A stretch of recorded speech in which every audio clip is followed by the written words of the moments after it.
ಬಸವನಗುಡಿಯ ನಿವಾಸಕ್ಕೆ ಎಚ್.ಡಿ. ರೇವಣ್ಣ ಅವರು ಹೊರಟಿರೋದ್ರ ಬಗ್ಗೆ ಈಗಷ್ಟೇ ನಾವು ಮಾಹಿತಿ ಕೊಡ್ತಾ ಇದ್ವಿ. ಮಧ್ಯಾಹ್ನ ದೇವೇಗೌಡರ ನಿವಾಸಕ್ಕೂ ಕೂಡ ಪದ್ಮನಾಭ ನಗರದಲ್ಲಿರುವಂತಹ ದೇವೇಗೌಡರ ನಿವಾಸಕ್ಕೂ ಕೂಡ ಭೇಟಿ ಕೊಡುವಂತಹ ಸಾಧ್ಯತೆ ಇದೆ.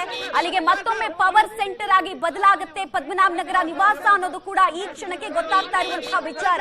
ಎಚ್.ಡಿ. ರೇವಣ್ಣ ಅವರು ಮಾಧ್ಯಮಗಳ ಕ್ಯಾಮೆರಾ ನೋಡ್ತಾ ಇದ್ದ ಹಾಗೆ ಕೈ ಮುಗಿದು ಮುಂದಕ್ಕೆ ಸಾಗ್ತಾ ಇರುವಂತಹ ದೃಶ್ಯ.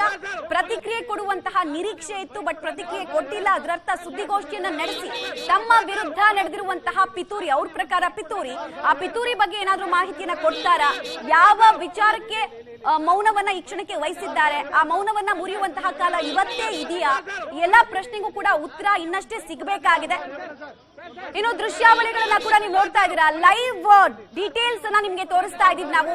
ಹೇಗೆ ಎಚ್.ಡಿ. ರೇವಣ್ಣ ಅವರು ಪರಪ್ಪನ ಅಗ್ರಹಾರದಿಂದ ನೇರವಾಗಿ ಬಸವನಗುಡಿಯ ನಿವಾಸಕ್ಕೆ ತೆರಳುತ್ತಾ ಇರುವಂತಹ ಸಂದರ್ಭದ ದೃಶ್ಯಾವಳಿಗಳನ್ನ ಪಬ್ಲಿಕ್ ಟಿವಿ ಮೇಜರ್ ಆಗಿ ವೀಕ್ಷಕರಿಗೆ ತೋರಿಸ್ತಾ ಇದೆ. ನಾವು ಮೆಗಾ ಅಪ್ಡೇಟ್, ಮೆಗಾ ಕವರೇಜ್ ಅನ್ನ ಈ ವಿಚಾರಕ್ಕೆ ಸಂಬಂಧಪಟ್ಟಂತೆ ಈ ಪೆನ್ ಡ್ರೈವ್ ಪುರಾಣ ಆಚೆ ಬಂದಾಗಿಂದ ಏನೇನೆಲ್ಲ ಡೆವಲಪ್ಮೆಂಟ್ ಆಯ್ತು ಅಂತ ಫಸ್ಟ್ ಬ್ರೇಕ್ ಮಾಡ್ತಾ ಇದ್ವಿ.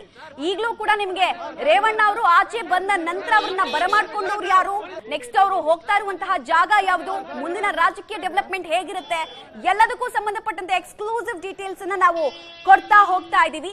ಕಿಡ್ನಾಪ್ ಕೇಸ್ನಲ್ಲಿ ಜೈಲು ಸೇರಿದ್ದ ರೇವಣ್ಣ ಅವರ ಸೆರೆವಾಸ ಮುಕ್ತಾಯಗೊಂಡಿದೆ ಅಧಿಕೃತವಾಗಿ. ನಿನ್ನೆ ತೀರ್ಪು ಬಂದ್ರು ಕೂಡ ಅವರು ಇನ್ನೂ ಒಂದು ದಿನ ಜೈಲಿನಲ್ಲಿ ಕಳಿಬೇಕಾಗಿ ಬಂತು, ಬಟ್ ರಿಲ್ಯಾಕ್ಸ್ಡ್ ಆಗಿದ್ರು ಅವರು.